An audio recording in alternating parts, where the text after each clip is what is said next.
Hi dear student, बहुत बहुत स्वागत है आपका आपके यूट्यूब चैनल साइकोलॉजी सॉल्यूशन पर। दिस साइड मंजीत सिंह, आपका अपना psychology tutor. I hope all students well and good and enjoy your summer vacation. So dear student, in summer vacation we will discuss is important chapter of 12th class NCERT psychological disorder. Today we understand what is psychological disorder. Psychological disorder होते क्या हैं और ये psychological disorder होते क्यों हैं, किस वजह से होते हैं, क्या कारण है इनके और इनको कैसे प्रिवेंट किया जा सकता है। तो इन डिसऑर्डर को हम समझेंगे। तो सबसे पहले हम समझेंगे कि what is psychological disorder. Psychological disorder है क्या, इसके बारे में जानना बहुत जरूरी है। तो द DSM-5, तो सबसे पहले DSM है क्या। DSM का मीनिंग है डायग्नोस्टिक स्टैटिकल मेंटल डिसऑर्डर, यानी कि ये हमारी एक हैंडबुक है जिसके अंदर जितने भी साइकोलॉजिकल डिसऑर्डर हैं उनके बारे में बताया गया है और ये इसका 5th एडिशन है। तो DSM-5 क्या डिफाइन करता है, define a mental disorder as a syndrome, यानी कि जो हमारे मेंटल डिसऑर्डर होते हैं वो एज अ सिंड्रोम जो है दैट कॉजेज सिग्निफिकेंट डिस्टर्बेंस, जिससे क्या है वो हमारे अंदर एक सिग्निफिकेंट डिस्टर्बेंस का कारण बनते हैं।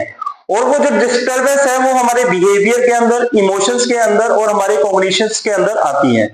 यानी कि जो अगर हमारे बिहेवियर में पूरी तरह से चेंजेस आ जाए, डिस्टर्बेंस आ जाए, हमारे इमोशंस के अंदर डिस्टर्बेंस आ जाए, या हमारे कॉग्निशंस का मीनिंग क्या है, हमारे थॉट प्रोसेस।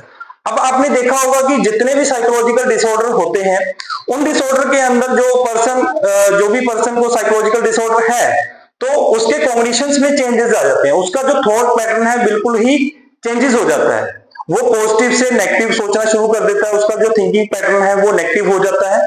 तो आपके अगर बिहेवियर के अंदर, इमोशंस के अंदर एंड कॉग्निशन के अंदर सिग्निफिकेंट डिस्टर्बेंस आ रही है तो उसको हम साइकोलॉजिकल जो है डिसऑर्डर के तौर पे समझेंगे। These disorders are also usually accompanied by significant distress that affect a person work, school and social relationship.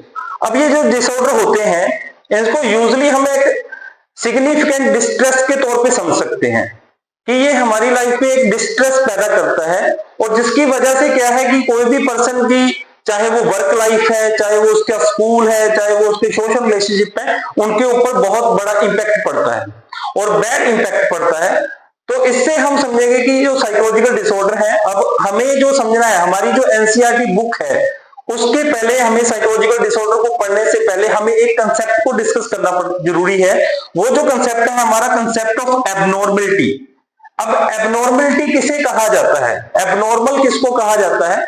देखो, अगर आपका बिहेवियर नॉर्मल है तो आपको एबनॉर्मल कब कहा जाएगा। तो देखो, अगर हम नॉर्मली बात करें, abnormal literally means away from normal, जो नॉर्मल से परे है, अवे फ्रॉम नॉर्मल, उसको हम लिटरली मीनिंग अगर हम देखें एबनॉर्मल का तो लिटरली मीनिंग क्या है, अवे फ्रॉम नॉर्मल। तो डियर स्टूडेंट, अब हमें एबनॉर्मलिटी को समझने के लिए हमें 4D को समझना बहुत जरूरी है। जो हमारा NCERT का कॉन्सेप्ट है, NCERT के अंदर जो हमारा एबनॉर्मलिटी को समझाया गया है वो एक कंसेप्ट के थ्रू समझाया गया है। वो जो कंसेप्ट है 4D। 4D का मीनिंग क्या है, उसके अंदर 4D इंक्लूड है, जिस तरह डेविएंस, डिस्ट्रेस, डिसफंक्शन। तो ये 4D को हम क्या करेंगे, एक्सप्लेन करेंगे, तो जिससे हम साइकोलॉजिकल डिसऑर्डर को या एबनॉर्मलिटी के कंसेप्ट को समझ सकेंगे। अगर हमें एबनॉर्मलिटी को समझना है तो एबनॉर्मलिटी के कंसेप्ट को समझने के लिए हमें 4D को समझना बहुत जरूरी है। तो 4D बेसिकली है क्या, meaning of abnormality can be ability describe with the help of 4D। तो अगर हमें एबनॉर्मलिटी के कंसेप्ट को समझना है तो 4D के कंसेप्ट से हम समझ सकते हैं। तो 4D क्या क्या है कि एक है डेविएंस, दूसरा है डिसफंक्शन, तीसरा है डिस्ट्रेस और 4 है डेंजर। तो डियर स्टूडेंट, डेविएंस का मीनिंग क्या है, psychological disorder are characterised by deviance, unusual, bizarre, strange. यानी कि कोई भी पर्सन जब अजीब तरह का बिहेवियर करे, स्ट्रेंज बिहेवियर करे, अनयूजुअल बिहेवियर करे, जो हम बिहेवियर नहीं चाहते उस तरह का बिहेवियर करे, डेविएंस दिखे उसके बिहेवियर में, बिजार का मीनिंग और स्ट्रेंज का मीनिंग क्या है, अजीब तरह का बिहेवियर करना। तो जब अजीब तरह का बिहेवियर करेगा पर्सन, तो जो बिहेवियर हम नहीं चाहते, जो सोशल एक्सेप्टेशन से परे है, तो उस बिहेवियर को जब हम देखेंगे तो उसको हम डेविएंस बोलते हैं। ठीक है, तो पहला डी क्लियर है यहाँ पे। दूसरा हमारा आता है यहाँ पे डिसफंक्शन। डिसफंक्शन का मीनिंग क्या है? Interfere with the normal functioning of an individual.